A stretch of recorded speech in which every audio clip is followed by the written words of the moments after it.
गाड़ी ऊबड़-खाबड़ रास्ते की वजह से हिलने लगी। प्रिंस एल्सेस्ट ने एलिसा को पकड़ा और पूछा, तुम ठीक हो? एलिसा शर्मा गई और बोली, मैं ठीक हूँ। अगर थोड़ी सी भी तकलीफ हो तो बताना, उसने कहा और एलिसा के पीछे कुशन रखा ताकि वो टेक लगा सके। एलिसा ने प्रिंस एल्सेस्ट का हाथ खींचा और उसे अपने पास बैठने को कहा। प्रिंस एल्सेस्ट एलिसा की बात मानकर बैठ गया। एलिसा ने कहा कि उसे कुशन से ज़्यादा आराम प्रिंस एल्सेस्ट से लगने में है। प्रिंस एल्सेस्ट ने मुस्कुराते हुए एलिसा को देखा। उधर दूसरी गाड़ी में एल्सी और आसाफ थे। एल्सी बाहर की तरफ देख रही थी और आसपास की चीज़ें देखकर खुश हो रही थी। आसाफ ने एल्सी का हाथ पकड़ा और उसमें मना डाला। अचानक ठंडक से एल्सी चौंक गई और आसाफ की तरफ देखने लगी। ये मेरी तरफ से एक गिफ्ट है, आसाफ ने कहा। एल्सी ने अपना हाथ उठाया और देखा कि उसमें एक खरगोश की मूर्ति थी। ओह माय गॉड, ये कितना क्यूट है! एल्सी बहुत खुश हो गई। उसने पूछा, क्या तुमने इसे मना से बनाया? हाँ, अब मैं थोड़ा ज़्यादा यूज़ कर पाता हूँ, आसाफ ने जवाब दिया। हालांकि मना यूज़ करने से मुझे अब भी अजीब लगता है, उसने मन में सोचा। एल्सी उस गिफ्ट से बहुत खुश थी, क्योंकि वो बहुत प्यारा था। लेकिन मौसम गर्म होने की वजह से वो मूर्ति जल्दी पिघलने लगी। एल्सी परेशान हो गई और उसे समझ नहीं आया क्या करे। अगर तुम चाहो तो मैं फिर से बना सकता हूँ, आसाफ ने कहा। तो जल्दी करो, पिघलने से पहले, एल्सी ने कहा। लेकिन आसाफ ने सीधे नहीं बनाया। उसने कहा कि उसे भी एल्सी से एक गिफ्ट चाहिए। मेरे पास ऐसा कुछ नहीं है जो मैं तुम्हें दे सकूं, एल्सी ने कहा।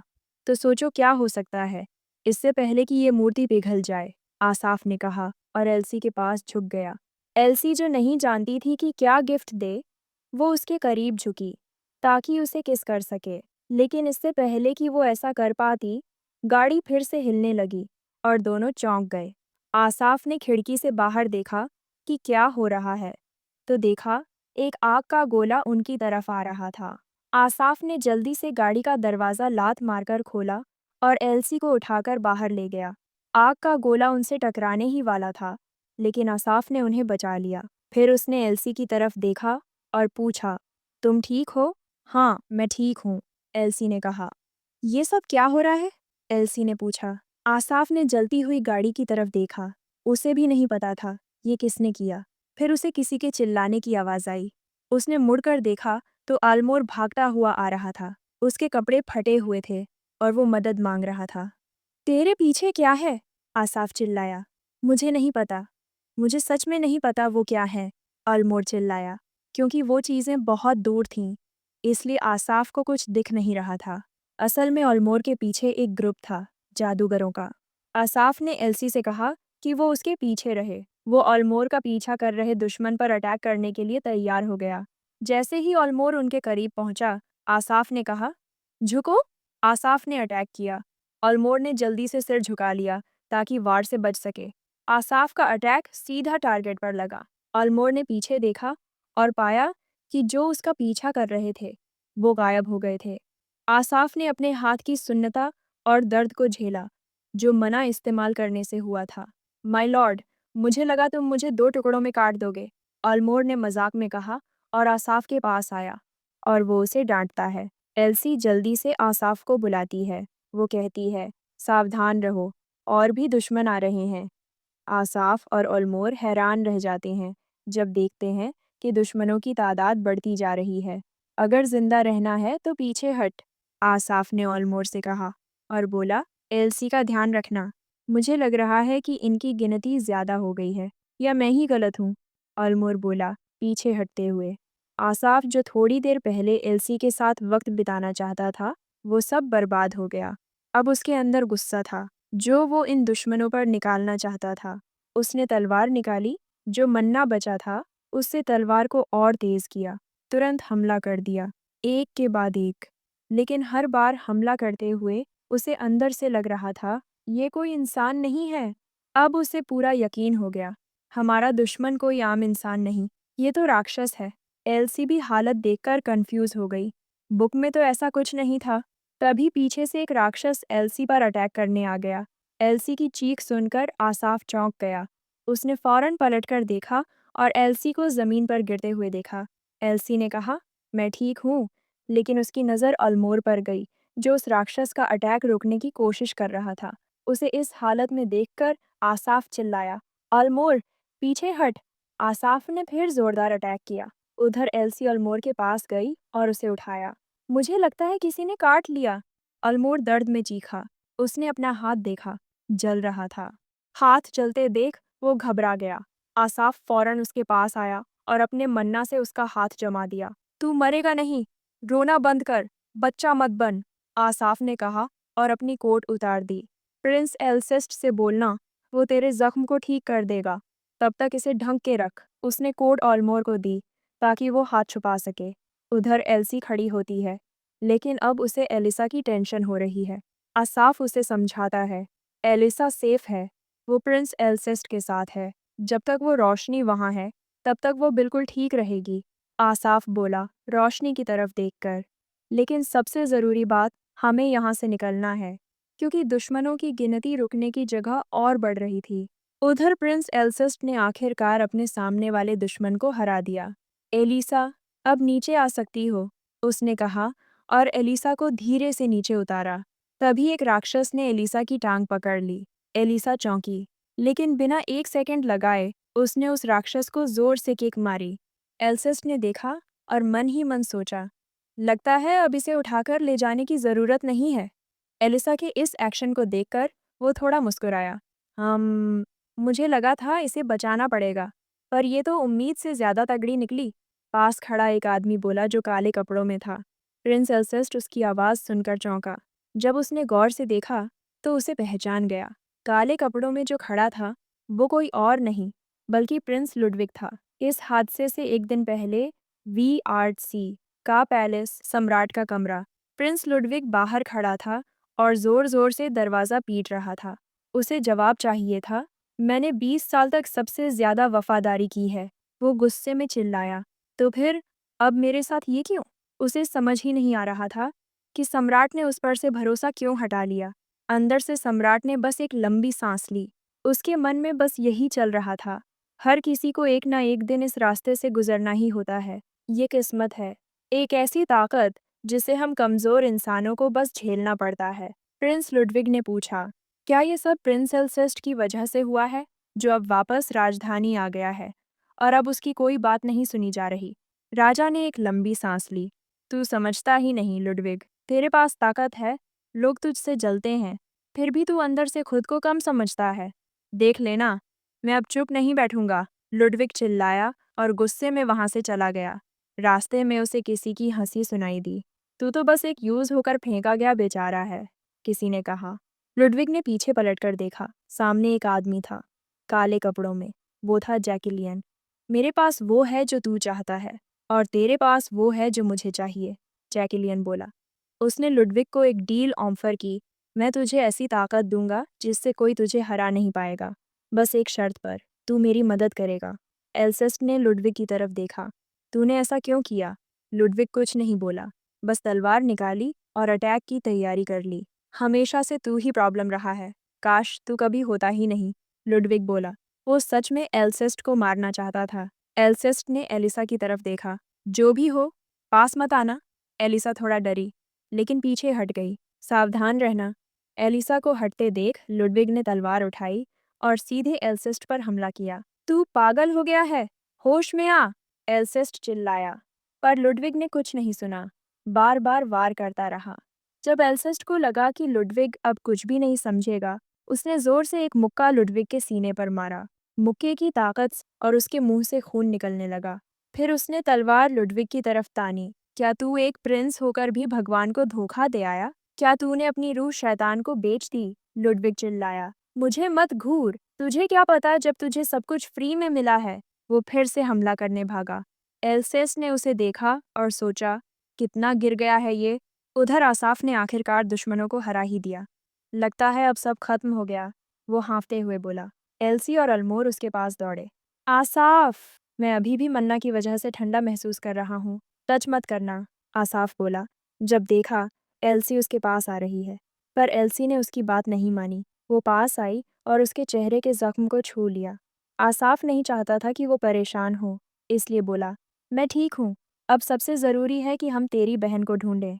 उसने कहा। वो ऐसा इसलिए सोच रहा था क्योंकि उसे लग रहा था कि जिसने राक्षसों को बुलाया है वो भी वहीं कहीं है।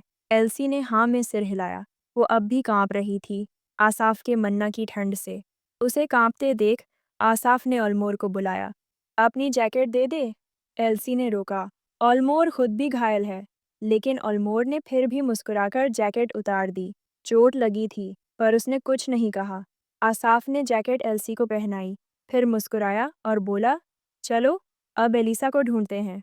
लुडविग ने कई बार एल्सेस्ट पर हमला किया, लेकिन उसके लिए एल्सेस्ट को हराना आसान नहीं था, क्योंकि एल्सेस्ट के पास मना था। एल्सेस्ट ने लुडविग का गला पकड़ लिया और गुस्से से बोला, जिसने शैतान से डील की हो, उसे मौत की सज़ा मिलती है, चाहे वो किसी रॉयल फैमिली से ही क्यों ना हो। लुडविग घबरा गया और बोला, तू मुझे मारने वाला तो नहीं है ना? हम भाई हैं। ये सुनते ही एल्सेस्ट का गुस्सा और बढ़ गया। उसे यकीन ही नहीं हुआ कि लुडविग ने उसे भाई कहा। एल्सेस्ट ने उसे छोड़ने का मन तो नहीं बनाया था, लेकिन लुडविग ने हाथ जोड़ लिए। वो बोला, मैं वादा करता हूँ, अब कभी तुम्हारे पास नहीं आऊँगा, न राजधानी के पास आऊँगा, बस मुझे जिंदा रहने दे।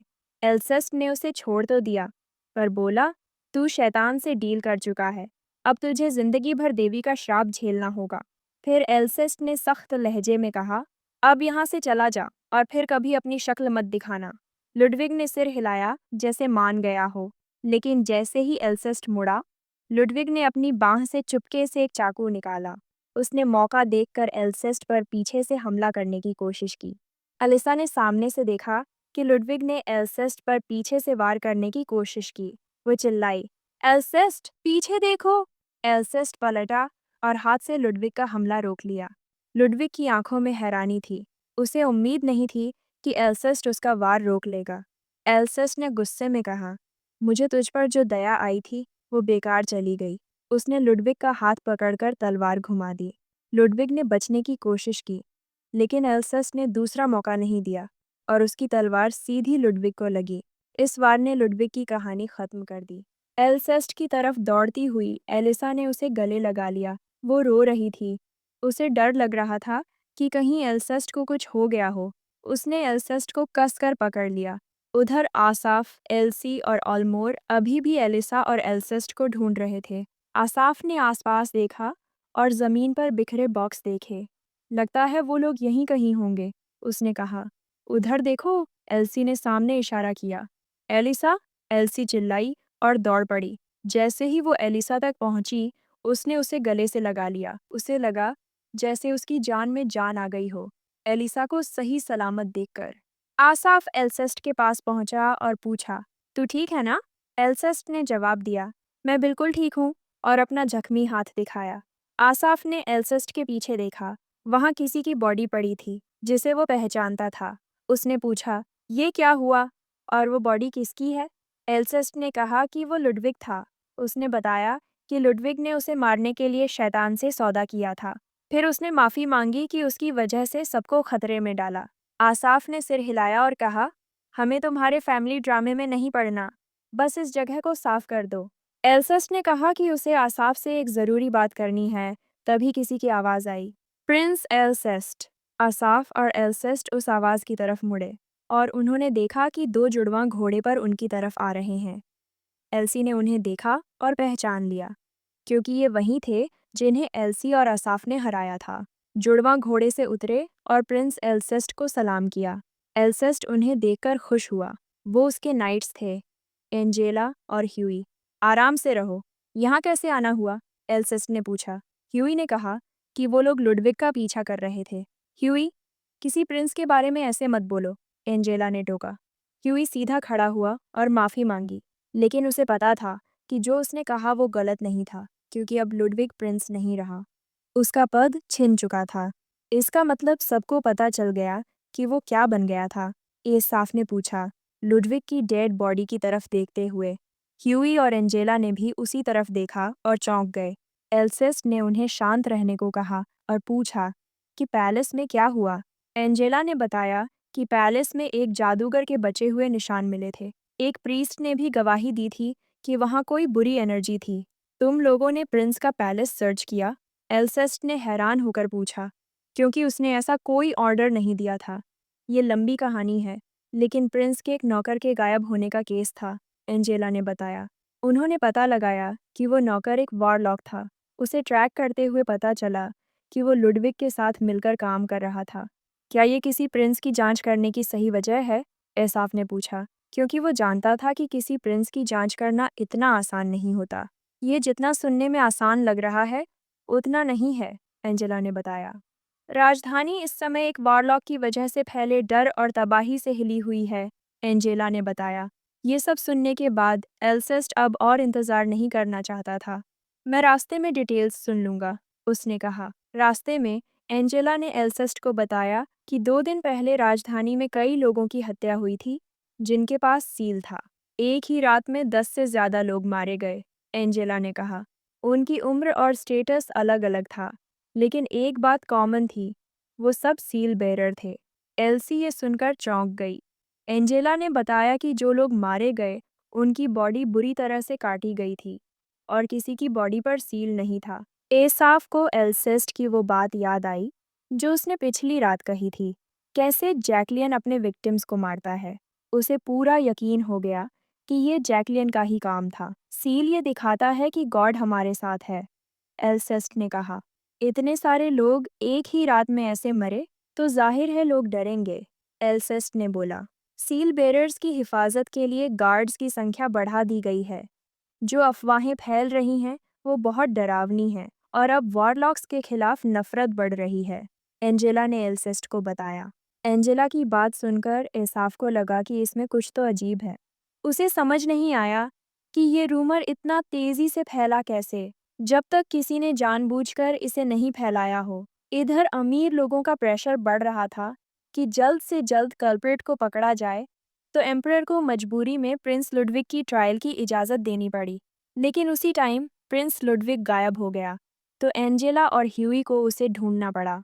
प्रिंस अल्सेस्ट को लुडविग की बात याद आई, जब उन्होंने लड़ाई की थी, कि कैसे उसके पिता ने, जो उसे पिछले 20 साल से फेवर करते आ रहे थे, उसे छोड़ दिया।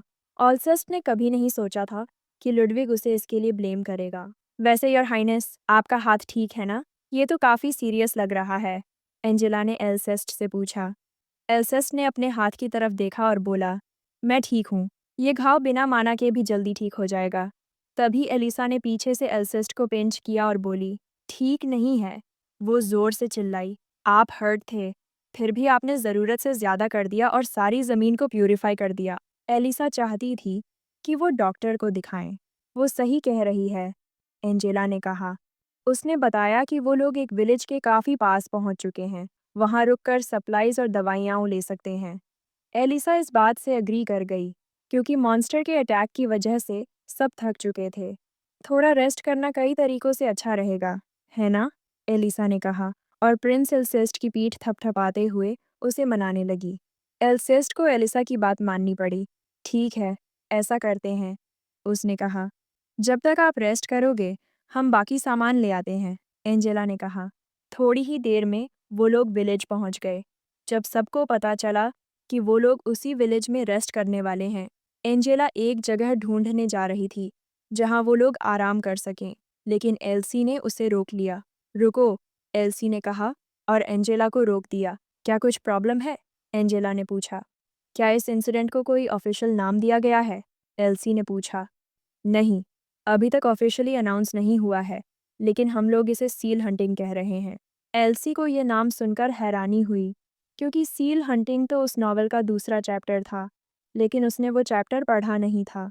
जगह देखकर सब रेस्ट करने की तैयारी में थे। अब हमें अलग होना चाहिए, प्रिंस एल्सेस ने कहा। एलिसा और मैं उस रूम में रुकेंगे, उसने एक कमरे की तरफ इशारा करते हुए कहा। एलिसा ने एल्सी का हाथ पकड़ लिया। वो फिर से एल्सी से अलग नहीं होना चाहती थी। एल्सी ने कहा, ये बस कुछ घंटों की बात है।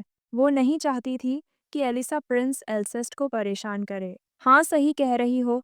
अब ड्रामा बंद करो और निकलो यहाँ से। आसाफ ने मन ही मन सोचा। अगर कुछ चाहिए हो तो आ जाना, प्रिंस एल्सेस्ट ने कहा और एलिसा को लेकर कमरे में चला गया। ठीक है, आराम करना। आसाफ ने झुककर सिर झुकाया, जैसे रिस्पेक्ट दे रहा हो। आसाफ के चेहरे पर हल्की सी मुस्कान थी। वो खुश था कि अब वो और एल्सी अकेले रह गए थे। परफेक्ट, उसने कहा, जैसे अब सब कुछ सही हो गया हो। जैसे ही एलिसा और एल्सेस्ट चले गए, एल्सी ने आसाफ की तरफ देखा और पूछा, तुमने क्या कहा? ओह, कुछ नहीं, चलो अंदर चलते हैं। आसाफ ने मुस्कुराते हुए जवाब दिया। वाओ, ये जगह तो काफी कोजी लग रही है, एल्सी ने कमरे में घुसते ही कहा। हालांकि वो उतनी बड़ी नहीं थी जितनी उसने सोची थी। आसाफ भी एल्सी की बात से अग्री कर गया और बोला, अब इस छोटे से रूम में बस हम दो ही हैं। आसाफ ने कहा। एल्सी का चेहरा लाल हो गया। वो थोड़ा पीछे हट गई। तुम पीछे क्यों हटी?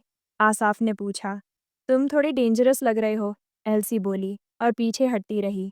पीछे हटते हुए एल्सी का पैर किसी चीज से टकराया और वो गिरकर बेड पर जा गिरी। आसाफ मस्ती में उसके पास आया, उसके ऊपर थोड़ा झुकते हुए टीजिंग किया। डेंजरस लग रहा हूँ? ऐसा क्या दिख गया जो डर गई? वो हल्के से हंसा और एल्सी की तरफ देखा। एल्सी और भी ज्यादा शर्मा गई। वो कुछ कह नहीं पाई, बस आसाफ को देखती रही। आसाफ ने आईब्राव उठाते हुए कहा, मैं तो बस सोने वाला था। तुम क्या सोच रही थी? आसाफ ने पूछा। एल्सी ने कुछ नहीं कहा और खुद को कंबल में ढक लिया। मैं कुछ नहीं सोच रही थी, एल्सी ने धीरे से जवाब दिया। तो फिर तुमने क्यों कहा कि मैं डेंजरस लग रहा हूँ? आसाफ ने फिर पूछा। लेकिन एल्सी चुप रही। देखो, अब तुम बोल भी नहीं पा रही हो। हम शादी से पहले कुछ कर भी नहीं सकते, पर मैं कैसे हैंडल करूं तुम्हारे जैसे ट्रबल मेकर को? एल्सी ने शर्म के मारे अपनी नजरें झुका ली और खुद को ब्लैंकेट में लपेट लिया। आसाफ ने उसे देखकर मुस्कुरा दिया। ठीक है, अब मैं टीजिंग बंद करता हूँ। वैसे भी अब तुम वापस अपनी नॉर्मल वाली हालत में लग रही हो।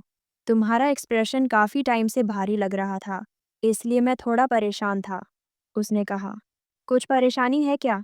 आसाफ ने पूछा। एल्सी ने सिर हिलाया। बस मैं नहीं चाहती कि तुम दोबारा हर्ट हो। आसाफ ने एल्सी को देखा। वो उसकी फिक्र से बहुत टच्ड हुआ। आसाफ ने एल्सी का हाथ पकड़ा और बोला, तुम हमेशा से ऐसी रही हो। जब से हमारी पहली मुलाकात हुई है, तुम मेरी फिक्र करती रही हो। पिछली बार जब तुम अचानक मेरे घर आ गई थी और जब हम घोड़े से गिरे थे, तब भी तुम मेरी फिक्र कर रही थी, खुद से ज्यादा। लेकिन अब आसाफ को अजीब लग रहा था। पहले जब एल्सी उसकी परवाह करती थी, तो उसे अच्छा लगता था, लेकिन अब उसे दुख और बेचैनी होती है, जैसे एल्सी उसे किसी कमजोर इंसान की तरह देख रही हो। एल्सी ने कहा कि उसका ऐसा कोई मतलब नहीं था। वो नहीं चाहती कि आसाफ खुद को छोटा समझे। मुझे पता है, आसाफ ने कहा, लेकिन तुमने खुद कहा था कि मैं तुम्हारा पार्टनर हूँ, तो जैसे मैं तुम पर भरोसा करता हूँ, वैसे तुम भी मुझ पर करो। एल्सी ने हल्का सा सिर हिलाया, जैसे वो समझ गई हो। आसाफ थोड़ा और उसके करीब आया और उसे किस कर लिया। उसी वक्त एक रोब पहने हुए आदमी ने बाहर से उन्हें देख लिया। तभी प्रिंस एल्सेस्ट ने पीछे से आवाज दी, धीरे से पीछे मुड़ो, अगर कुछ भी गड़बड़ की तो यहीं गर्दन काट दूंगा। उसने अपनी तलवार उस आदमी की गर्दन पर तान दी। एलिसा ने एल्सी के कमरे का दरवाजा खटखटाया और पूछा, क्या तुम सो गई हो? आसाफ ने दरवाजा खोला और कहा, एल्सी अभी अभी सोई है। तुम क्या चाहती हो? आसाफ ने पूछा। असल में मुझे कुछ बात करनी है, प्रिंस एल्सेस्ट ने कहा और आगे बढ़ा। हाय, आसाफ ने लंबी सांस ली, सोचते हुए कि अब एल्सी के साथ उसका मोमेंट डिस्टर्ब हो गया। तो योर हाइनेस, मैं यहीं रुक जाती हूँ, एलिसा ने मुस्कुराते हुए कहा, क्योंकि अब वो एल्सी के साथ रह सकती थी। आसाफ ने एलिसा की तरफ गुस्से वाली नज़र से देखा और मन में सोचा, तो इस बार प्रॉब्लम ये लड़की है। फिर उसने प्रिंस एल्सेस्ट को देखा। मुझे याद है आपने खुद कहा था कि रेस्ट करो, और अब ये सब, आसाफ ने गुस्से में बोला। प्रिंस एल्सेस्ट ने कहा कि उन्हें कुछ ज़रूरी बात करनी है और वो पहले कुछ कहना भूल गए थे। फिर प्रिंस एल्सेस्ट ने आसाफ को अपने कमरे में बुलाया। जब वो एल्सेस्ट के कमरे में जा रहे थे, तो रास्ते में आसाफ ने पूछा, वो पहले क्या बात थी जो तुम मुझे बताना चाहते थे? जैसे ही वो कमरे के अंदर पहुंचे, आसाफ अचानक रुक गया। वहां काले कपड़ों में एक शख्स खड़ा था। आसाफ ने चौंकते हुए पूछा, ये कौन है? उस शख्स ने मुस्कुराकर आसाफ को कहा, काफी वक्त हो गया, मार्कस रैंडल। फिर उसने अपनी टोपी उतारी। वो कोई और नहीं, बल्कि एल्सी की नौकरानी साया थी। साया ड्यूक टिया का एक खत लेकर आई थी। आसाफ और प्रिंस एल्सिस्ट ने मिलकर उस खत को पढ़ा। उसमें सम्राट से जुड़ी कुछ बातें और रिकॉर्ड्स थे जो ड्यूक टिया ने लिखे थे। साया ने बताया कि ड्यूक टिया ने उसे ये चिट्ठी जल्दी और गुप्त रूप से पहुंचाने को कहा था। प्रिंस एल्सेस्ट ने हैरानी से कहा, यकीन नहीं हो रहा, वो सम्राट पर नज़र रख रहे हैं। ये ड्यूक टिया के लिए बहुत रिस्की है। ये बहुत खतरनाक है ड्यूक टिया के लिए, प्रिंस एल्सेस्ट ने कहा। फिर उसने साया से कहा, ये तुम्हारे लिए भी डेंजरस है। यस, मुझे उम्मीद नहीं थी कि यहाँ योर हाइनेस से मुलाकात होगी। शायद गॉड्स ग्रेस है जो मैं यहाँ पहुँची, साया ने प्रिंस एल्सेस्ट से कहा। जो कुछ लेटर में लिखा था, उसके मुताबिक उस रात जब इंसिडेंट हुआ, तो सिर्फ एम्परर ही गायब थे। प्रिंस अल्सेस्ट ने असाफ से पूछा, इस बारे में तुम्हारा क्या ख्याल है? असाफ ने सोचा, भले ही लेटर में साफ साफ नहीं लिखा, लेकिन उसे यकीन था कि उस इंसिडेंट के पीछे मास्टरमाइंड एम्परर ही है। उसे पूरा यकीन था कि ड्यूक टिया भी यही सोचते हैं। प्रिंस अल्सेस्ट ने भी असाफ की बात से सहमति जताई। उसे भी लगता था कि उस रात जो कुछ हुआ, वो एम्परर से जुड़ा हुआ है। असाफ ने कहा, मुझे नहीं लगता कि लुडविग ने खुद की मर्जी से हमला किया था। अगर एम्परर को पहले से पता था कि सील की तलाश कैपिटल में होने वाली है, तो इसका मतलब है कि वो डेविल से मिला हुआ था। उसे किसी की ज़रूरत थी जो अटेंशन डाइवर्ट कर सके, ताकि किसी को उस पर शक न हो, उसने कहा। प्रिंस एल्सेस्ट थोड़ी देर तक चुप रहा, फिर उसने मन ही मन सोचा, क्या लुडविग को बस मोहरा बनाया गया था? असाफ ने लेटर पढ़ना पूरा किया। अब उसे पूरा यकीन था कि एम्परर ने प्रिंस एल्सेस्ट के कैपिटल लौटने को मंजूरी नहीं दी थी, लेकिन उसे ये समझ नहीं आ रहा था कि एम्परर ने डेविल से समझौता क्यों किया। असाफ ने प्रिंस एल्सेस्ट से पूछा, आखिर ऐसा क्या हुआ था कि एम्परर ने आपको उस वक्त त्याग दिया? प्रिंस एल्सेस्ट ने जवाब दिया, मुझे भी नहीं पता, तब मैं सिर्फ 5 साल का था। लेकिन मुझे आज भी वो नज़रिया याद है, जिस तरह से एम्परर ने मुझे देखा था, जैसे मैं कोई राक्षस हूँ। आसाफ ने फिर पूछा, क्या सम्राट को तुम्हारी ताकत के बारे में पहले से पता था? प्रिंस अल्सेस्ट ने कहा, नहीं, ये मुमकिन नहीं है, क्योंकि मेरी ताकत तो बस 10 साल पहले ही सामने आई थी।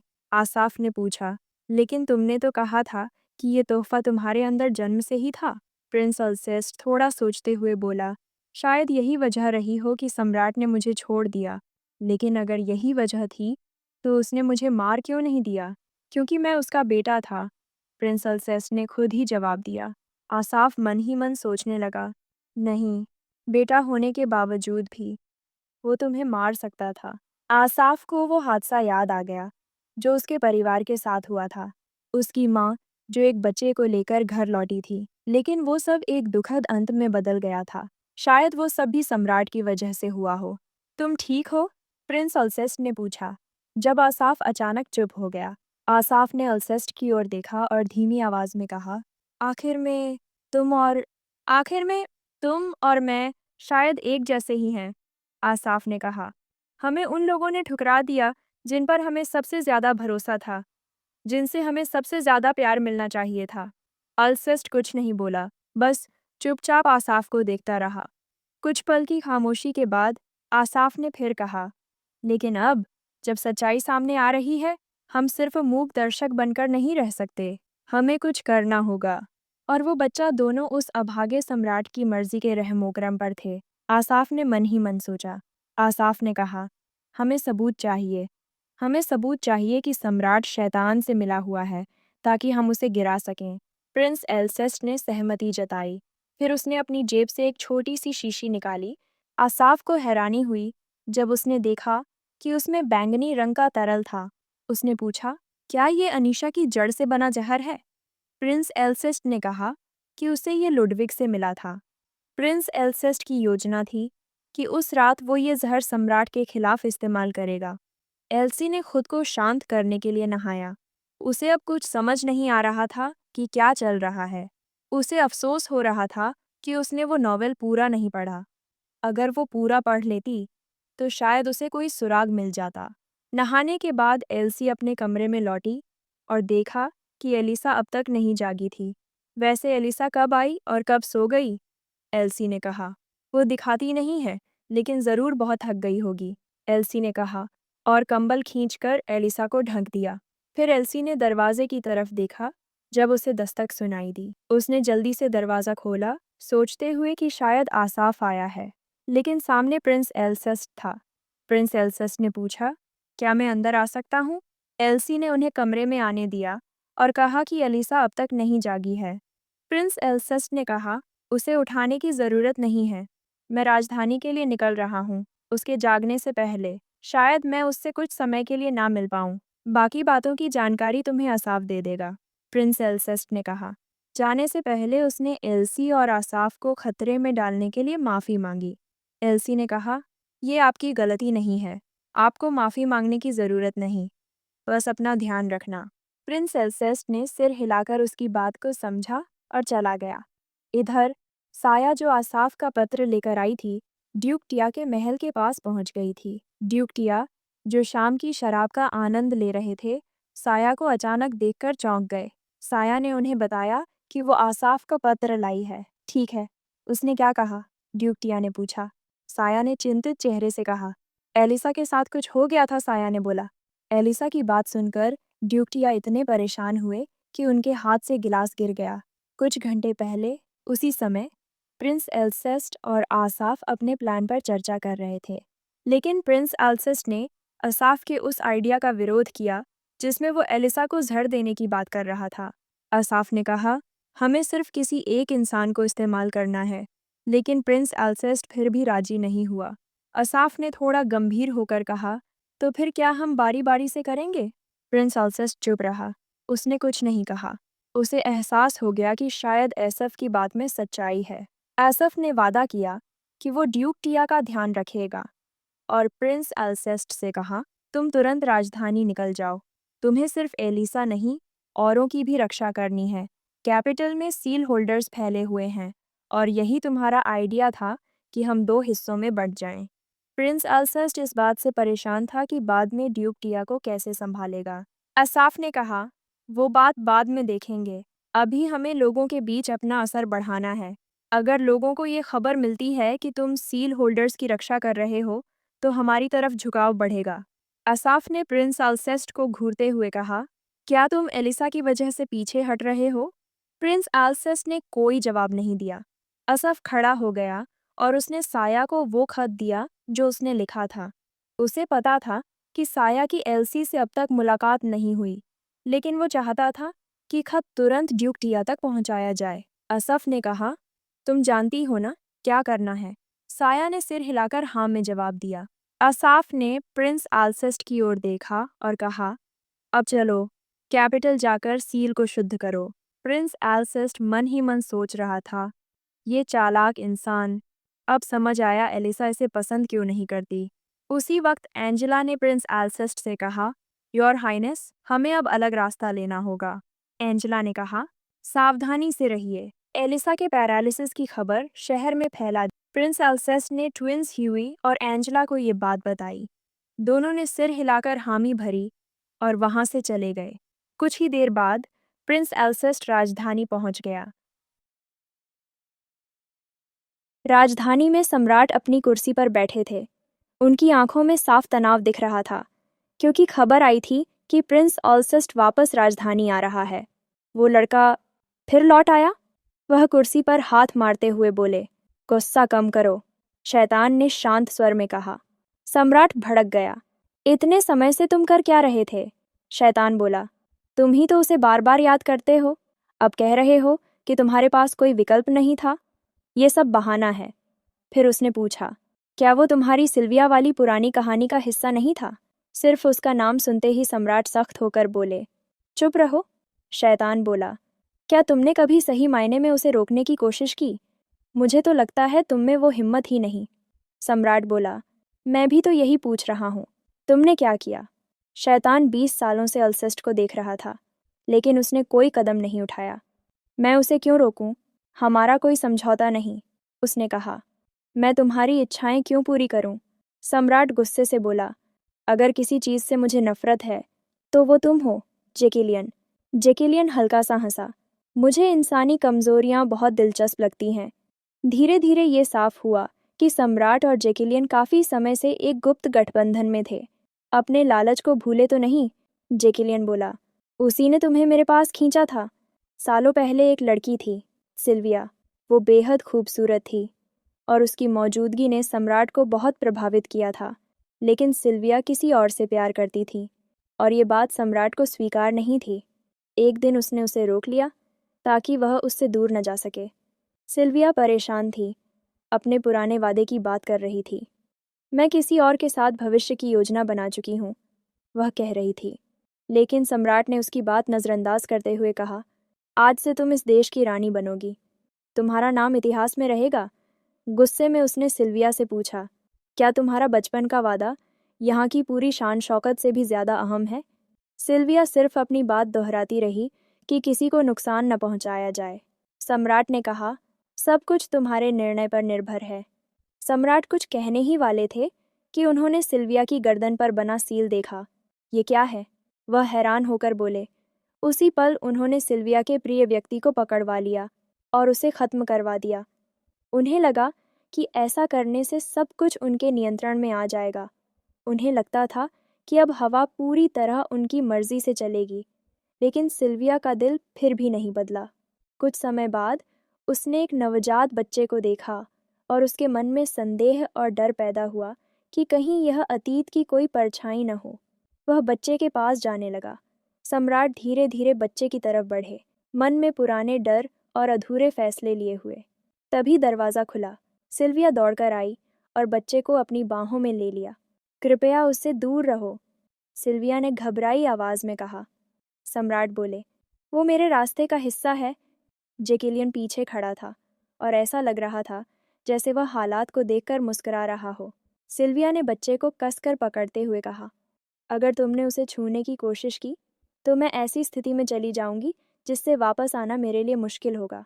सम्राट कुछ क्षणों के लिए रुक गया। उसके चेहरे पर गुस्सा, डर और असमंजस सब एक साथ थे। जेकिलियन ने शांत स्वर में कहा, यही वजह है कि तुम कभी सच में जीत नहीं पाते, क्योंकि तुम्हारे भीतर का दर्द तुम्हें अंदर ही अंदर रोक देता है। सम्राट ने गहरी सांस ली और वहीं ठहर गया। बच्चा सुरक्षित रहा, लेकिन उसी दिन से डर, रहस्य और नफरत तीनों उनके जीवन में और गहरे जम गए।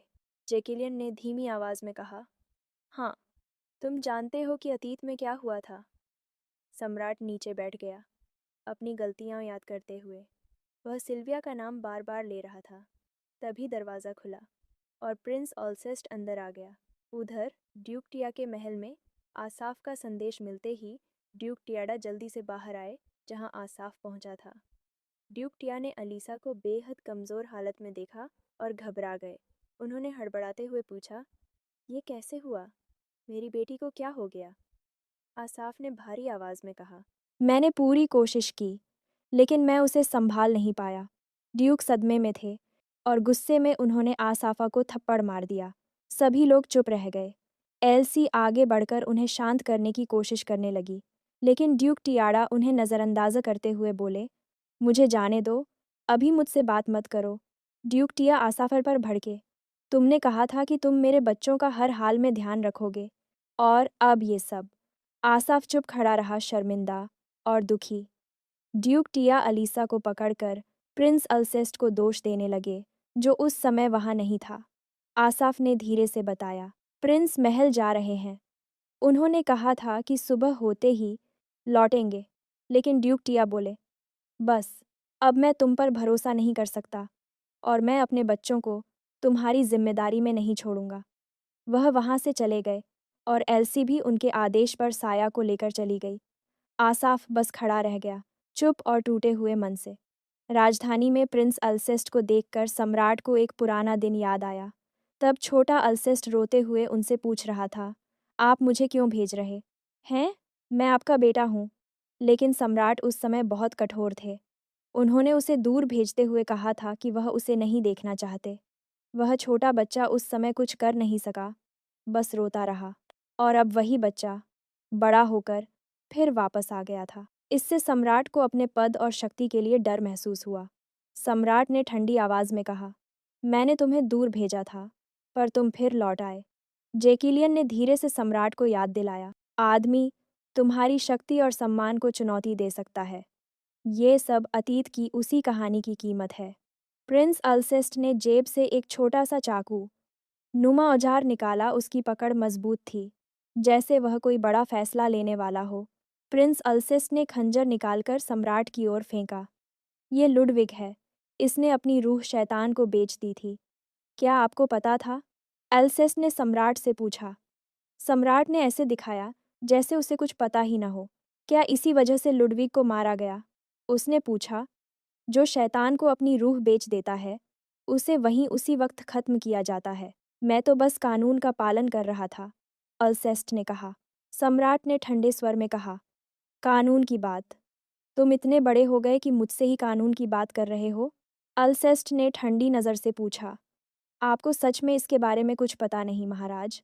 कमरा तुरंत शांत और तनाव से भर गया। ये बदतमीजी, लगता है बाहर रहकर तुम्हारी आदत बन गई है, सम्राट ने कहा। अल्सेस्ट ने कामली जवाब दिया, मैं जितना हो सके उतना विनम्र हूँ। अगर आपको रूखापन लग रहा है, शायद वजह आपके अपने ही एहसास हैं। सम्राट ने जीभ क्लिक की। बेवकूफ़ मत बनो। बड़े हो गए हो तो क्या हुआ? तुम अब भी पिंजरे में बंद चिड़िया ही हो। अल्सेस्ट ने पूछा, क्या आपको ये नहीं जानना कि लुडविग के साथ क्या हुआ? सम्राट ने ठंडी सांस छोड़ी। मैं क्यों उत्सुक रहूं? तुम दोनों मेरे लिए बस पालतू परिंदे हो। चिंता मत करो, तुम्हारी जगह दूसरा आ सकता है, उसने व्यंग्य में कहा। अल्सेस्ट हैरान रह गया। इसका मतलब था उसकी भी बारी कभी भी आ सकती है। अल्सेस्ट ने गुस्सा रोका और सम्राट को ठंडी नज़र से देखा। तुम्हारी ये नज़र बिल्कुल तुम्हारी माँ जैसी लगती है। मुझे ये नज़र पसंद नहीं, सम्राट गुर्राया। अल्सेस्ट बोला, मुझे बच्चा मत समझिए जो प्यार के लिए तरसे। अब मैं आपकी बातों से नहीं डगमगाता। वो तुरंत वहाँ से निकल गया। उधर ड्यूक टिया के महल में बेबहोश एलिसा धीरे धीरे जागी और बोली, पापा वापस आ गए क्या? जोर से मत बोलो, एल्सी ने कहा। एल्सी बोली, पापा, मुझे नहीं पता था कि आप इतनी अच्छी एक्टिंग करते हैं। ड्यूक टिया ने बताया कि असाफा ने चिट्ठी में सच सब बता दिया था। एलिसा ने उत्साह में कहा, और वो जब आपने लॉर्ड रैंडल को थप्पड़ मारा, वो तो कमाल था। एल्सी बस उसे घूरता रह गई। ड्यूक टिया मन ही मन सोच रहा था, काश मैं उन्हें सच में पीट पाता। वो चोरों जैसा बर्ताव करते हैं। बाहर असाफा अब भी अपनी दुखती गाल पकड़कर ड्यूक टिया के मेंशन की ओर देख रहा था। चुकी थी। साया ने एलिसा को सुलाया और धीरे से कमरे से बाहर निकली। बाहर एल्सी उसका इंतजार कर रही थी। साया, तुमने इस सब के लिए अपनी जान तक जोखिम में डाल दी। मैं हमेशा आभारी रहूंगी, उसने कहा। साया मुस्कराई, इसके लिए शुक्रिया की ज़रूरत नहीं, मैं तो वैसे भी करूंगी। एल्सी ने उसे हल्के से गले लगाया। फिर साया ने उसे उसके कमरे तक छोड़ा और बोली, गुड नाइट। एल्सी अंदर गई। वो इसलिए खुश थी क्योंकि अब साया उसके कमरे में नहीं आएगी। वो डायरी ढूंढने लगी। एल्सी ने दराज में डायरी ढूंढने की कोशिश की, लेकिन उसे मिली ही नहीं। क्या ढूंढ रही हो? अचानक पीछे से असाफा की आवाज़ आई। अचानक असाफ को देखकर एल्सी चीख पड़ी, तुम यहाँ कैसे आए? असाफा बोला, खिड़की से आया हूँ। ताला खोलना मेरे लिए खेल जैसा है, उसने उंगली दिखाते हुए कहा। एल्सी ने उसका हाथ हटाते हुए कहा, अपनी पावर्स ऐसे मत यूज़ करो। असाफा ने मन में सोचा, ये भी मुझे एलिसा की तरह ट्रीट करने लगी है। वो मुंह फुलाकर खड़ा रहा। असाफा बोला, ऐसे हल्के में मत लो, तुमसे कुछ घंटे दूर रहना भी मेरे लिए मुश्किल है। और उसने एल्सी की कमर पकड़ ली। एल्सी ने उसकी तरफ देखा और पूछा, तुम्हारी गाल ठीक है? असाफ बोला, दर्द तो हुआ था, ये एक्टिंग के लिए था, पर उसने पूरी ताकत से मारा, बिल्कुल तुम्हारी तरह। उसने हाथ में मना चलाई, जिससे एल्सी को ठंडक लगी। असाफा मुस्कराया, ऐसा चेहरा मत बनाओ, फिर मुझे छेड़ने का मन करेगा। और उसने एल्सी को किस कर लिया। उस रात असाफा एल्सी के साथ सोना चाहता था। एल्सी शर्म से मना करती रही, लेकिन असाफा नहीं माना। चलो साथ सोते हैं, मैं तुम्हें सोने में मदद करूंगा, वो बोला। लेकिन एल्सी सो नहीं पा रही थी, क्योंकि उसे अभी भी डायरी नहीं मिली थी। असाफ ने पूछा, तुम इतनी परेशान क्यों लग रही हो? आंखें खुली मत रखो, थोड़ा रेस्ट करो। वो उसे अपनी बाहों में लेकर सुलाने की कोशिश करने लगा। शुरुआत में एल्सी नींद रोकती रही, लेकिन असाफा मना चैनल करता रहा और एल्सी कंफर्टेबल महसूस करने लगी। थोड़ी देर में वो नींद में चली गई। सुबह असाफा एल्सी के कमरे से बाहर निकला और आंगन में चला गया। उसी समय प्रिंस एल्सेस्ट अपने घोड़े पर वहां पहुंचा। एल्सेस्ट घोड़े से उतरा और बोला, उम्मीद नहीं थी कि तुम्हें यहाँ देखूंगा। क्या नींद नहीं आई?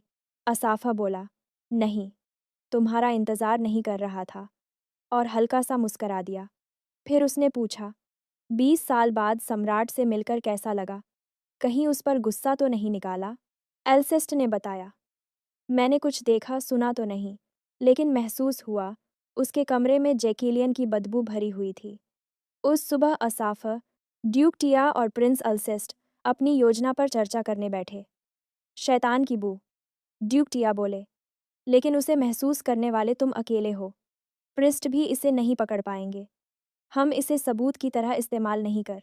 अल्सेस्ट अल्सेस्ट समझ गया, लेकिन अब उन्हें पता था कि सम्राट किसके साथ मिला हुआ है। ये सामना अब ज्यादा लंबा नहीं चलेगा। अल्सेस्ट बोला। असाफा ने कहा, सही है। जल्द ही राजधानी के लोग लेडी एलिसा के जहर देने वाली घटना के बारे में जान टॉर जाएंगे। अगर ऐसा होता है, असाफ बोला, तो प्रिंस अल्सेस्ट को अपना सील जनता को दिखाना पड़ेगा, ताकि सम्राट डर जाए। जब बात चल ही रही है, तो क्यों नहीं, मैं कुछ देर यहीं रुक जाता हूँ, असाफ ने ड्यूक टिया से कहा। क्या तुम इसे इतना जाहिर करना चाहते हो? ड्यूक ने जवाब दिया। असाफा ने कहा कि उन्हें कुछ छुपाने की ज़रूरत नहीं है। महल जाने से बेहतर है कि वो यहीं रहें और अपनी जहर खाई हुई मंगेतर को अकेला न छोड़ें। असाफा ने कहा कि वो अपने आदमियों को जगह की सुरक्षा के लिए भेज देगा। बिल्कुल, इसके लिए हमें ड्यूक टिया की इजाज़त चाहिए, असाफा ने कहा। ड्यूक टिया चुप रहे। वो असाफा के प्रस्ताव पर सोच रहे थे। असाफा सोच रहा था कि अगर ड्यूक मान गए, तो वो एल्सी के साथ ज़्यादा समय बिता पाएगा। ये सोचकर उसके चेहरे पर मुस्कान आ गई। मुझे पता है कि यहाँ की सुविधा महल जैसी नहीं होगी, पर मुझे लगता है यही ठीक रहेगा, ड्यूक टिया ने कहा। ये सुनकर प्रिंस अल्सेस्ट ने एलिसा को देखने की इजाज़त मांगी। भले ही हम एक ही जगह हैं, वो कमरे से बाहर नहीं आ सकती, प्रिंस अल्सेस्ट बोले। असाफा भी पीछे नहीं रहना चाहता था। उसने भी एल्सी को देखने की इजाज़त मांगी। मैंने उसे कल से नहीं देखा। मैं बस देखना चाहता हूँ कि उसकी सुबह ठीक से हुई या नहीं, उसने कहा और प्रिंस अल्सेस्ट के साथ चला गया। मुझे लग रहा है जैसे मेरे साथ मजाक हो गया, ड्यूक टिया ने सोचा, उन्हें जाते हुए देखकर। इस बीच एल्सी अपने कमरे में ढूंढने के बाद भी डायरी नहीं पा सकी। फिर वो उसे ढूंढने स्टडी रूम में गई। कुछ देर बाद एल्सी को आखिरकार डायरी मिल गई। वो बहुत खुश हुई, लेकिन तभी पीछे से अचानक असाफा आया और डायरी पकड़ ली। असाफा, तुम कब आए? एल्सी चौंक कर बोली। एल्सी ने डायरी वापस लेने की कोशिश की, पर असाफा उससे लंबा था, इसलिए मुश्किल हो रहा था। हर बार इसी टाइम आना था क्या? एल्सी ने मन में सोचा। असाफ ने डायरी को देखते ही महसूस किया कि इसके अंदर की लिखावट वही है जो अल्मोर उस दिन लाया था। एल्सी जानती थी कि असाफत इसे पढ़ नहीं सकता, पर फिर भी उसे शर्म आ रही थी कि कोई उसकी डायरी पढ़ ले। ज़रा देखो, यहाँ एक शब्द बार बार लिखा है, असाफ ने इशारा करते हुए कहा। एल्सी का चेहरा शर्म से लाल हो गया। उसने जल्दी से डायरी उसके हाथ से ले ली। दूसरों की डायरी पढ़ना बहुत गलत होता है। एल्सी उस पर भड़क गई। असाफा ने माफ़ी मांगी। मुझे पता नहीं था कि ये डायरी है। लगता है तुमने मेरा नाम काफ़ी बार लिखा है। हे भगवान! एल्सी उसके क्रिंजी शब्द सुनकर बोली। असाफा ने एल्सी को मनाने की कोशिश की कि वो डायरी में क्या लिखा है दिखाए, पर एल्सी किसी हाल में तैयार नहीं थी। असाफा ने उसके गाल पर किस किया और कहा, मैं वैसे भी पढ़ नहीं सकता, तो फिर तुम शर्म क्यों कर रही हो? असाफा ने कहा कि वो बस ये भाषा सीखना चाहता है, इसलिए चाहता है कि एल्सी उसे सिखाए। मुझे अलग अलग भाषाएं सीखना पसंद है, असाफा ने कहा। एल्सी ने सोचा कि असाफा को पढ़ाते हुए खुद को कल्पना करना काफ़ी मज़ेदार है। उसने उसे पढ़ाने के लिए हाँ कर दी, पर शर्त रखी कि वो उसकी डायरी नहीं पढ़ेगा। असाफ मान गया और फिर उसने एल्सी को किस किया। असाफ का असली मकसद था इस भाषा को सीखना, ताकि वो एल्सी को और भी बेहतर समझ सके। अगले दिन असाफ ने वो भाषा सीखना शुरू कर दिया जो एल्सी उसे सिखा रही थी। उसे ये भाषा सीखना बहुत पसंद आ रहा था, क्योंकि उसके लिए समझना आसान था अहम। उसके असिस्टेंट ने हल्के से कॉफ करते हुए कहा, जो आसाफ लिखने में बिजी था।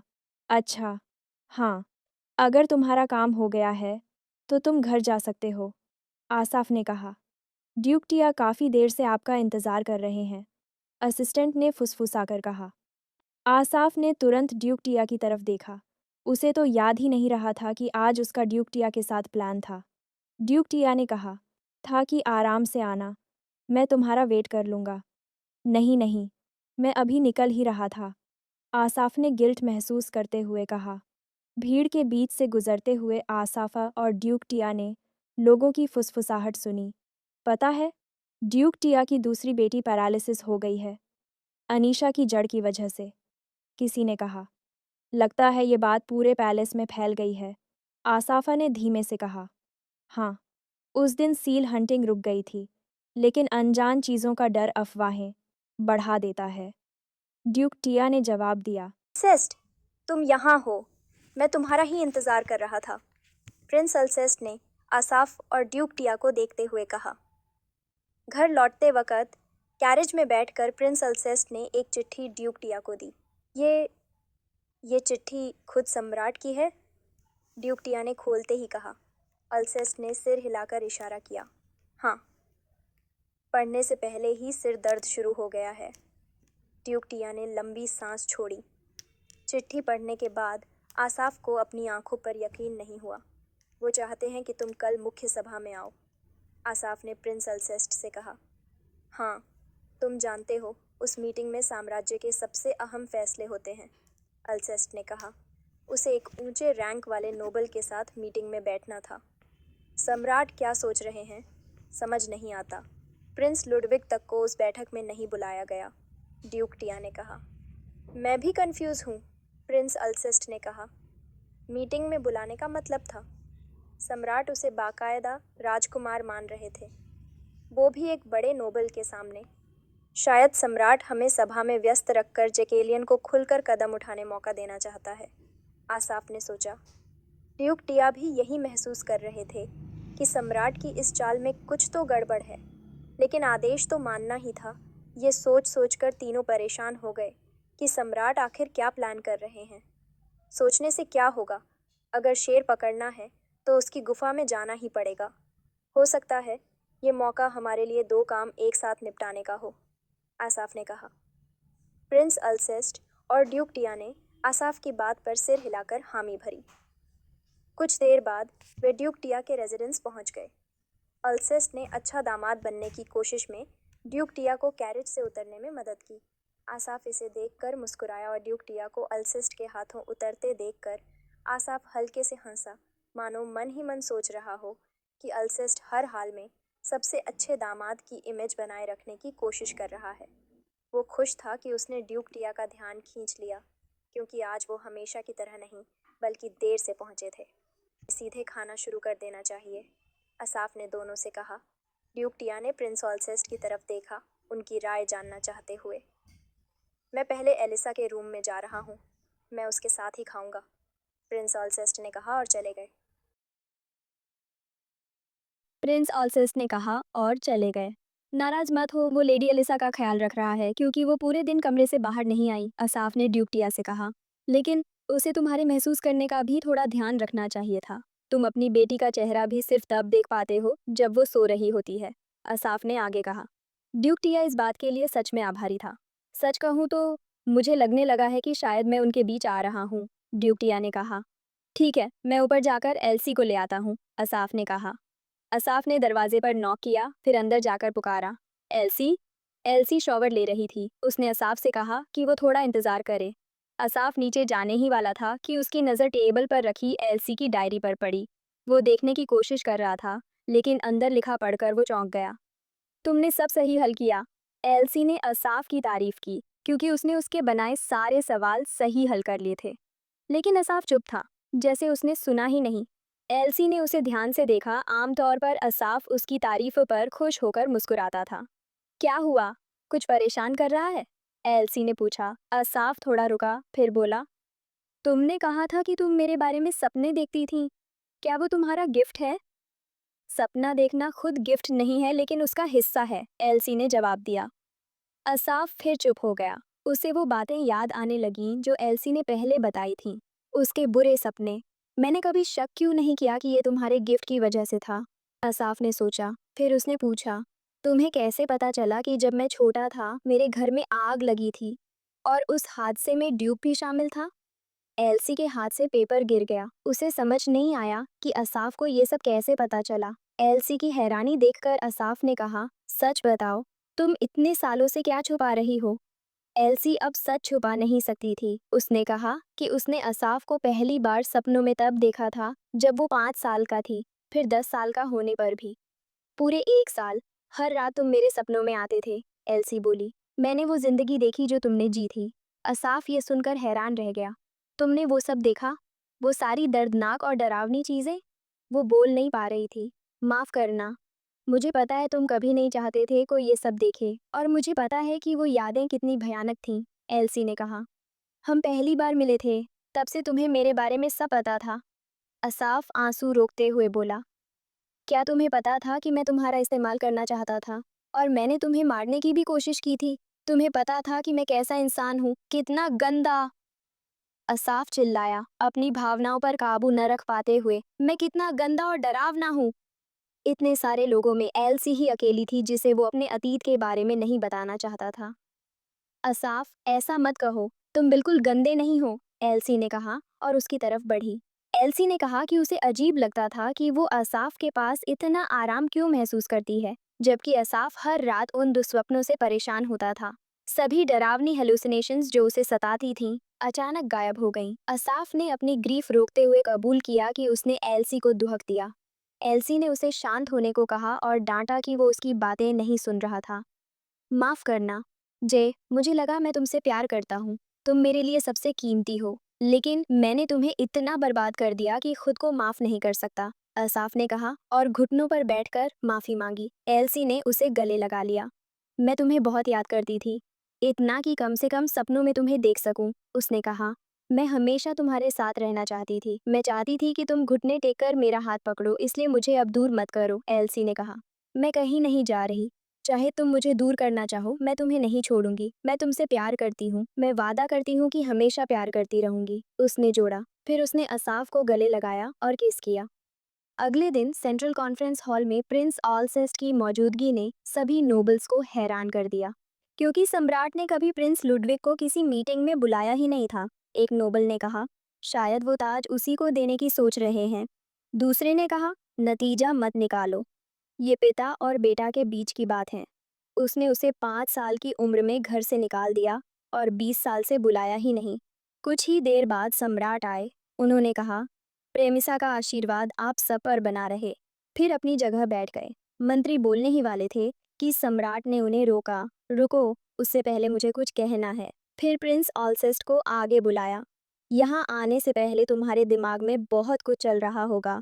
प्रिंस ऑलसेस्ट ने जवाब दिया, महाराज, मैं बस सम्मानित महसूस कर रहा हूँ। सम्राट ने प्रिंस ऑलसेस्ट को बुलाने का कारण बताया। कुछ अफवाहें सुनी हैं, खासकर ड्यूक टिया की बेटी एलिसा टिया के बारे में। ड्यूक टिया यह सुनकर खड़े हो गए। महाराज, उन्होंने चिल्लाया, अपनी बेटी का नाम सुनते ही। सम्राट ने उनकी बात अनसुनी कर दी और बोले, ठीक है, बेहतर होगा कि मैं सीधे ड्यूक से पूछ लूं।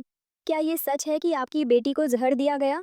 ड्यूक टिया ने शांत होकर कहा, सच है कि मेरी बेटी बीमार है, लेकिन मैं समझ नहीं पा रहा कि आप यह सब सार्वजनिक कर रहे हैं। सम्राट मुस्कुराए, तुम्हें मेरी मौजूदगी में अपनी बेटियों को प्रोटेक्ट करने की आदत है। ड्यूक टिया गुस्सा हुए, लेकिन चुप रहे। सम्राट ने दोबारा पूछा, और वो अफवाहें? सुना है कि तुम अपने 2 भविष्य के दामादों के साथ रह रहे हो। हॉल में हल्की फुसफुसाहट फैल गई। कुछ नॉबल्स ने डर के मारे सिर झुकाया। ड्यूक टिया ने कहा, महाराज, अगर आप चाहते हैं कि मैं अफवाहों का जवाब दूं, मैं दूंगा, लेकिन मेरी बेटियों को इस तरह सार्वजनिक करना उचित नहीं है। सम्राट ने हल्की मुस्कान के साथ कहा, उचित? राजनीति में कुछ भी उचित या अनुचित नहीं होता, ड्यूक। सिर्फ सच जानना और उसका फायदा उठाना ही यहाँ चलता है। सम्राट ने पूछा, मेरा बेटा, क्या ये सच है कि तुम्हारे पास सील है? फिर उन्होंने प्रिंस ऑलसेस्ट से भी यही पूछा। असाफ ने सम्राट की ओर देखा। उसने सोचा कि अगर यही कारण है कि सम्राट ने उसे बुलाया, तो उसने अपने दस्ताने उतारे और सील दिखा दिया। लोग हैरान रह गए। अचानक सम्राट उठ खड़े हुए और बोले, तुम दुखी महसूस कर रहे हो कि तुम्हारी नियति की जोड़ी को जहर दिया गया है। प्रिंस ऑल्सेस ने शांत होकर जवाब दिया। हालांकि इसे सहना मुश्किल है, मैं अपनी पूरी कोशिश कर रहा हूँ कि इसे ठीक से संभाल सकूं, लेकिन सम्राट प्रिंस की इस शांति से सहमत नहीं थे। मैं अनुमति नहीं दे सकता कि केवल बचे हुए प्रिंस किसी महिला से शादी करे जिसकी अंग भंगुर हो चुकी हो, सम्राट ने कहा। फिर ड्यूक टिया की ओर देखकर व्यंग्य करते हुए बोले, मैं शायद उसे अपनी कॉन्क्यूबाइन बनने की अनुमति दे दूं, जो कुछ भी उसके साथ हुआ है। यह सुनकर ड्यूक टिया गुस्सा दबाने की कोशिश करने लगे। क्या कह रहे हो? प्रिंस ऑल्सेस्ट ने सम्राट को चिल्लाकर कहा। उन्होंने सोचा कि सम्राट ऐसा घिनौना विचार कैसे सोच सकता है। यह भगवान के कानून के खिलाफ है।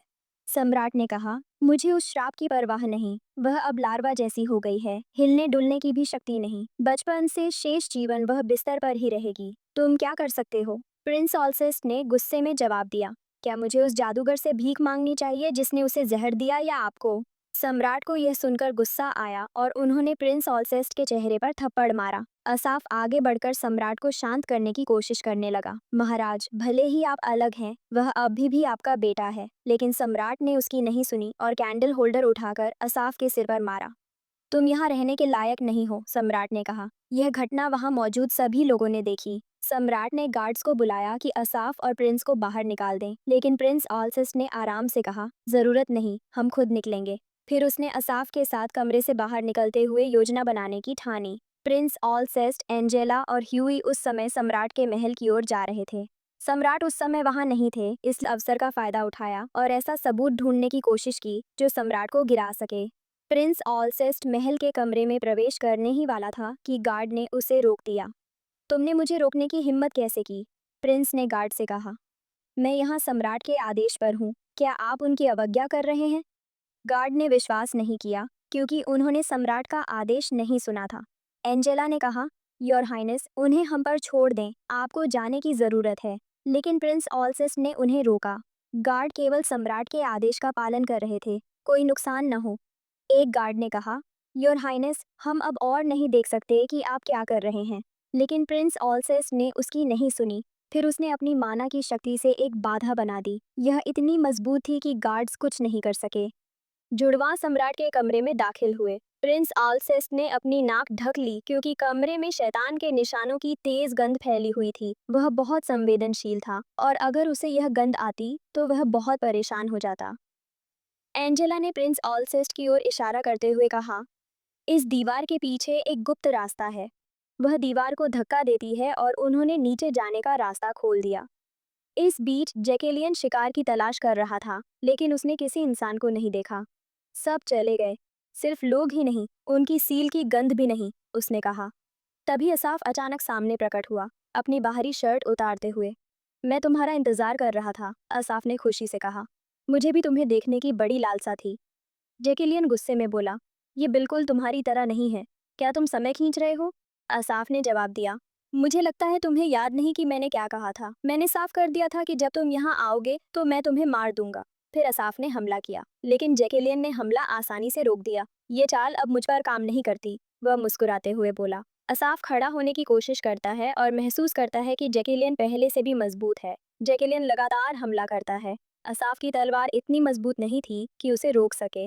तुम सब सिर्फ शोर मचाते हो, काटते नहीं, जैकेलियन ने कहा और असाफ पर जोरदार हमला किया। असाफ विरोध करता है, लेकिन जैकेलियन के हमले से उसकी तलवार टूट जाती है। जैकेलियन मौका देखकर असाफ को जोरदार मुक्का मारता है और उसे पीछे फेंक देता है। जैकेलियन असाफ को मारना नहीं चाहता था, क्योंकि उसके पास सील नहीं थी। वह केवल एल्सी की ओर आकर्षित था और चाहता था कि असाफ के सामने एल्सी को मारे। ये वही खेल होगा जो पहले हुई जिंदगियों में हुआ था, जैकेलियन हंसते हुए बोला। असाफ गुस्से में था, लेकिन समझ नहीं पाया कि जैकेलियन क्या कह रहा था। जैकेलियन ने फिर कहा, तुम नहीं जानते, उसने तुम्हारे सामने कई बार एल्सी की जान ली है। अगर चाहो, मैं तुम्हें दिखा सकता हूँ। तभी असाफ खुद को एक अज्ञात जगह पर पाता है। चारों ओर आग लगी हुई थी और सामने एल्सी खड़ी थी। एल्सी मुड़कर बोली, असाफ, मैं तुमसे प्यार करती हूँ। मैं हमेशा तुम्हारे साथ रहूंगी, इसलिए इसे मत भूलो। मैं आशा करती हूँ कि अगले जीवन में भी तुम प्यार पाओगे। तभी आसमान से एक बड़ा पत्थर गिरा। असाफ भागते हुए एल्सी को बचाने की कोशिश करता है, लेकिन पत्थर तेजी से गिरता है और एल्सी पर लग जाता है। उसकी शरीर टूट जाती है। असाफ दर्द और दुहक में चीखता है और अपने भावनाओं को रोकने की कोशिश करता है। तभी जैकलियन की आवाज सुनाई देती है और एक काली सील प्रकट होती है। तुम जानते हो किसने उसे दुख में रोया? उसकी प्रतिभा हमेशा तुम्हारे लिए इस्तेमाल हुई थी। जैकलियन असाफ को कहता है कि वह सील स्वीकार करे। इस सील से तुम अपनी सारी दुहक और पीड़ा से मुक्त हो सकते हो, समझे? मैं तुम्हारी मदद कर रहा हूँ, जैकलियन ने असाफ से कहा। इस बीच ड्यूक टिया के निवास में एल्सी खड़ी थी। अचानक उसे बहुत बुरा महसूस हुआ, जैसे कुछ बुरा होने वाला हो। अलिसा ने एल्सी को शांत करने की कोशिश की। फिक्र मत करो, वह सुरक्षित है। यहाँ हम भी सुरक्षित हैं। लेकिन एल्सी को डर लग रहा था कि कुछ बुरा होने वाला है। उसने तुरंत एक घोड़ा खोजा और असाफ को ढूंढने निकल पड़ी। इस बीच असाफ जैकलियन की मानसिक पकड़ से फंस गया था, लेकिन उसने जैकलियन की आंखों को चुभाकर भागने में सफलता पाई। इस बार असाफ ने ठान लिया कि वह एल्सी को फिर कभी दुख नहीं पहुंचाएगा। असाफ ने जैकलियन को मारने की ठानी और लगातार हमला करना शुरू किया, लेकिन यह आसान नहीं था। जैकलियन घायल होने के बावजूद असाफ उसे हरा नहीं पाया। अपनी जान के लिए विनती करो, रो जैसी हमेशा करते रहे, जैकलियन ने असाफ के सिर पर पांव रखते हुए कहा। अगर तुम नहीं करोगे, मैं खुद करूंगा। इस सील से तुम्हारी आत्मा भ्रष्ट कर दूंगा और तुम्हें अपना बना लूंगा, उसने असाफ को सील दिखाते हुए कहा। असाफ असहाय था। वह बस एल्सी को आखिरी बार देखना चाहता था। लेकिन जैकलियन सील लगाने ही वाला था कि पीछे से एल्सी की आवाज आई, रुको! जैकलियन बहुत खुश हुआ, क्योंकि अब उसे एल्सी को ढूंढने की जरूरत नहीं थी। असाफ उठकर एल्सी के आने को रोकने की कोशिश करता है। मैं तुम्हें चीर कर खा जाऊंगा, जैकलियन ने एल्सी पर हमला करने के लिए तैयार होते हुए कहा। एल्सी बिना तैयारी के सिर्फ देवी प्रेमिसा से प्रार्थना कर सकी कि उसकी आत्मा सुरक्षित रहे। अचानक असाफ ने देखा कि हमला एल्सी को नहीं लगा, उसने अपने शरीर से हमला रोक दिया था। किसी के लिए अपनी जान मत दो, असाफ ने एल्सी से कहा। जैकलियन गुस्से में था क्योंकि उसका हमला असफल हो गया। तभी असाफ की तलवार टूट गई और जैकलियन का हाथ जम गया। असाफ ने तलवार निकालकर हमला जारी रखा और जैकलियन का शरीर दो हिस्सों में काट दिया। असाफ ने अपना मना इस्तेमाल करके जैकलियन को लगातार फ्रीज और हमला किया। असाफ ने अपनी सारी मना लगातार इस्तेमाल की, जिससे वह बहुत थक गया और बेहोश हो गया। इस बीच प्रिंस ऑलसेस्ट, ह्यूई और एंजेला बेसमेंट में पहुंचे और वहां भयानक दृश्य देखा। उन्होंने कई इंसानी कंकाल और किसी शैतानी पूजन के निशान पाए। तभी सम्राट वहां पहुंचे और चिल्लाए, तुम यहाँ कैसे आए? सम्राट को देखकर प्रिंस ऑलसेस्ट घृणा महसूस करने लगा। सम्राट ने अपने सैनिकों को ऑलसेस्ट को पकड़ने का आदेश दिया। अब हार मान लो, आंखें खोलो और देखो सम्राट ने क्या किया है, उसने सैनिकों से कहा। सैनिकों ने प्रिंस ऑलसेस्ट की बात मानी और उसके साथ खड़े हो गए। प्रिंस ऑलसेस्ट ने तलवार निकाली और सम्राट को आत्मसमर्पण करने का आदेश दिया। तुम हार गए। इसी बीच असाफ की आंख खुली और उसने देवी प्रेमिसा को देखा। यह मृत्यु का अभयारण्य है, देवी प्रेमिसा ने कहा। तुम्हें शायद याद न हो, लेकिन तुमने अपनी जान दांव पर लगाकर किसी और की जान बचाई और उसी से किस्मत बदल गई, देवी प्रेमिसा ने कहा। देवी प्रेमिसा राहत में थी। अब उसे चिंता करने की जरूरत नहीं थी, क्योंकि असाफ का खून फिर से अपनी असली ताकत में लौट आया था। असाफ ने उलझन में पूछा, मुझे ठीक से समझ नहीं आ रहा, आप क्या कहना चाहती हैं? देवी बोली, मेरे बच्चे, सील हमेशा जोड़ी में होती है, लेकिन जब तुम्हें शैतान ने निगल लिया था तब तुम सिर्फ एक ही सील संभाल पाए थे। फिर उन्होंने कहा, लेकिन एक बच्ची थी जिसने तुम्हारी सील अकेले अपने अंदर रखी। उसी ने बार बार तुम्हारी जान बचाई। अब जब असाफ की आत्मा सुरक्षित है, तो उसका भाग्य से जुड़ा साथी भी उसे वापस मिलेगा। अब लौट जाओ जहां तुम्हें होना चाहिए। यह कहकर देवी प्रेमिसा ने असाफ के लिए द्वार खोल दिया। कुछ समय बाद असाफ की आंख खुली। उसके सामने एल्सी थी, जो रो रही थी। असाफ ने बिना कुछ कहे उसे गले लगा लिया। 2 दिन बाद पैलेस की जेल से जुड़ी कॉरिडोर में प्रिंस ऑलसेस्ट और असाफ साथ साथ चल रहे थे। प्रिंस ऑलसेस्ट बार बार असाफ को देख रहा था। इतनी गंभीर चोटों के बाद भी उसका इतनी जल्दी ठीक हो जाना उसे हैरान कर रहा था। लगता है देवी प्रेमिसा का आशीर्वाद है, असाफ ने हल्की मुस्कान के साथ कहा। प्रिंस ऑलसेस्ट ने मन ही मन सोचा कि सिर्फ 2 दिनों में असाफ पूरी तरह बदल चुका है। जैसे ही असाफ और प्रिंस ऑलसेस्ट अंदर आए, सम्राट चिल्ला उठा, तुम्हें लगता है सब कुछ तुम्हारी मर्जी से खत्म होगा?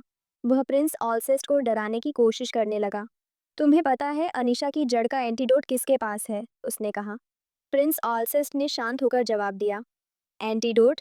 अब भी उस झूठ पर भरोसा करते हो? असल में किसी को जहर दिया ही नहीं गया था। फिर उसने जोड़ा, वो बस एक अफवाह थी। उसी की वजह से हमें जैकलियन को पकड़ना इतना आसान हो गया। ये सुनकर सम्राट सन्न रह गया। अब उसकी मदद करने वाला कोई नहीं बचा था। असाफ उसके पास आया और बोला, हम यहाँ तुम्हारी शिकायतें सुनने नहीं आए हैं। फिर असाफ ने अपनी माँ का नाम लिया, सोफिया लिंडेल।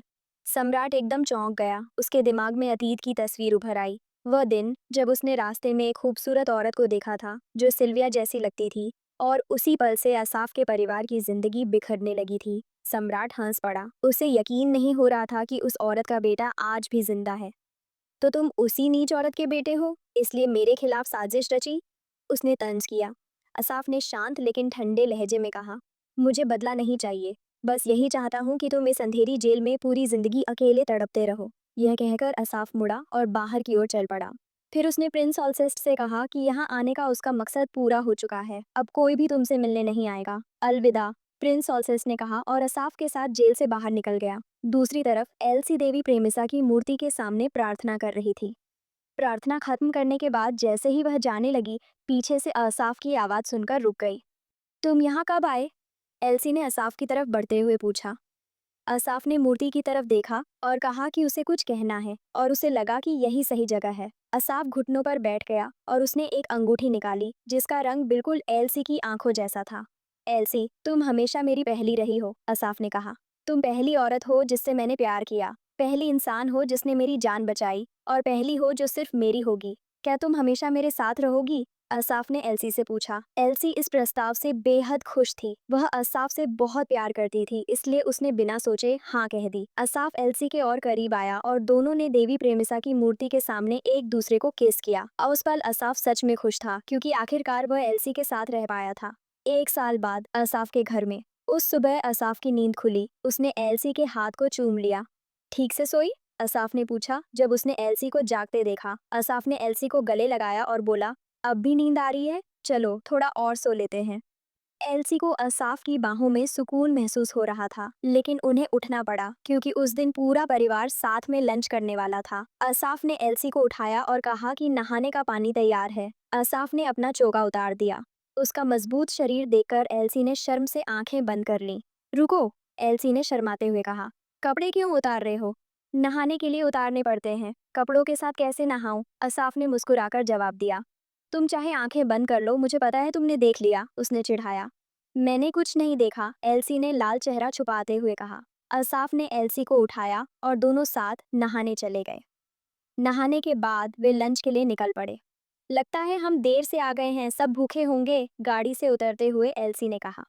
अब देर हो ही गई है तो आराम से चलेंगे, असाफ ने शांत अंदाज में कहा। आखिर वो हमारा परिवार ही तो है। असाफ ने एल्सी का हाथ पकड़ा और खाने की जगह की तरफ ले गया। एल्सी मुस्कुरा रही थी। आज मौसम कितना अच्छा है, खुशबू भी अच्छी लग रही है, उसने कहा। सम्राट कैसे हैं? तुम दोनों अब काफी साथ रहते हो? एल्सी ने पूछा। अरे नहीं, असाफ ने झट से कहा। लेकिन फिर भी तुम हमेशा उनका साथ देते हो, एल्सी बोली। असाफ मुस्कुराया। अब हम सब एक ही परिवार हैं, इसलिए यही ठीक है। दूर से एलिसा हाथ हिलाते हुए एल्सी को बुलाने लगी। एलिसा, ऐसे मत दौड़ो, गिर जाओगी, प्रिंस ऑलसेस्ट ने कहा। महारानी अब भी पहले जैसी ही है, असाफ ने हंसते हुए कहा। आखिरकार पूरा परिवार साथ बैठा और हंसी खुशी लंच किया।